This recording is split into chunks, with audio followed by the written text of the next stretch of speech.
Исәнмесез, хөрмәтле укучылар. Татарча онлайн мәктәптә чираттагы физика дәресенең практик өлеше. Без сезнең белән өйрәнәбез, нәрсә ул масса, нәрсә ул инертлык һәм бу төшенчәләр җисемнәрнең тизлеге үзгәрүгә ничек тәэсир итә.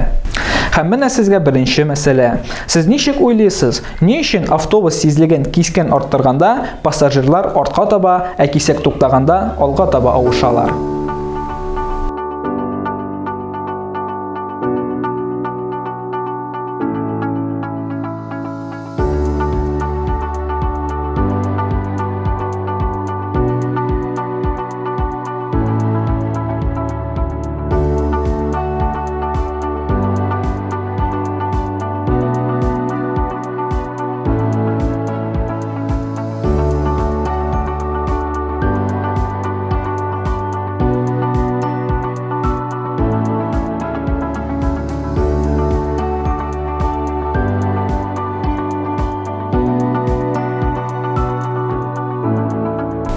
Бу мәсьәләгә җавапны таба алгансыздыр дип уйлыйм. Әлбәттә, бу күренеш без өйрәнгән инертлык күренешенә бәйле. Автобус үзенең тизлеген кисәк кенә арттырган вакытта, без анда булган пассажирлар үзебезнең тизлегебезне арттырырга өлгермибез һәм инертлык күренеше нәтиҗәсендә без артта калабыз.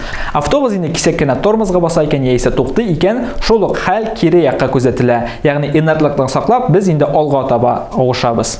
Сез ничек уйлыйсыз? Урам аркылы чыкканда якынлашып килүче транспорт алдыннан ни өчен йөгереп чыгарга ярамый?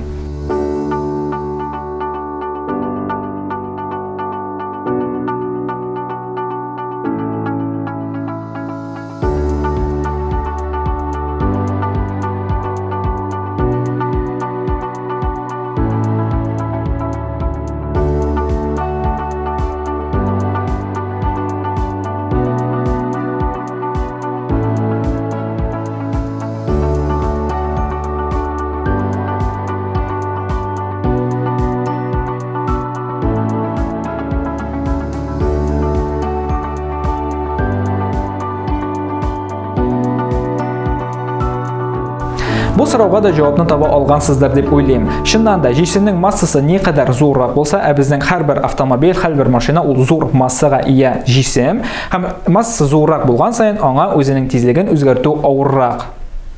Яисә, мәсәлән, без кешеләр үзебезнең массабыз кечкенә булганлыктан, теләсә кайсы вакытта атлап барган җирдән туктап кала алабыз. Ә машиналар инде үзләренең тизлекләрен кисәк шулай үзгәртә алмыйлар. Аларга туктау өчен берникадәр вакыт таләп ителә. Шуңа күрә тиз хәрәкәт итүче транспорт алдыннан йөгереп чыгарга ярамый. Киләсе бирем. Уйлап карагыз. Җисемнең тизлеге ни өчен үзгәрә? Башка җисемнәр тәэсир итмәгәндә, җисемнәр ничек хәрәкәт итә?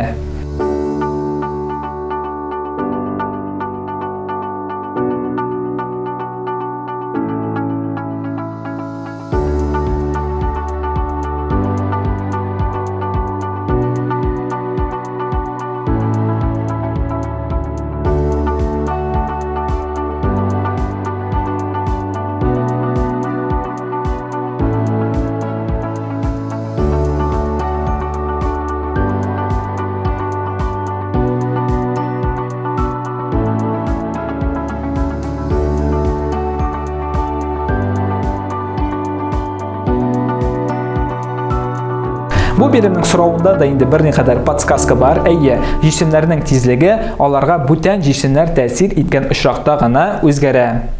Ягъни, мәсәлән, транспорт чараларының хәрәкәтен яңа карап үтсәк тә, аларның бар тормозлары, юл өсте кытышы, кар булырга мөмкин.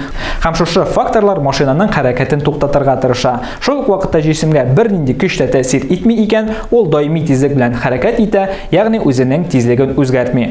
Шул ук вакытта җисем тик торыш хәлендә икән, ул үзенең тик торыш хәлен дә саклый. Ягъни тик торыш хәлендәге җисемне хәрәкәтләндерү өчен аңа шулай ук читтән бер тәэсир кирәк. Һәм yana bir кечкенә генә мисал, тик торучы 80 килограммны көймәдән малай ярга сикерә. Малайның массасы 40 килограмм, сикергәндәге тизлеге 2 метр секунд булса, көймә нинди тизлек алган?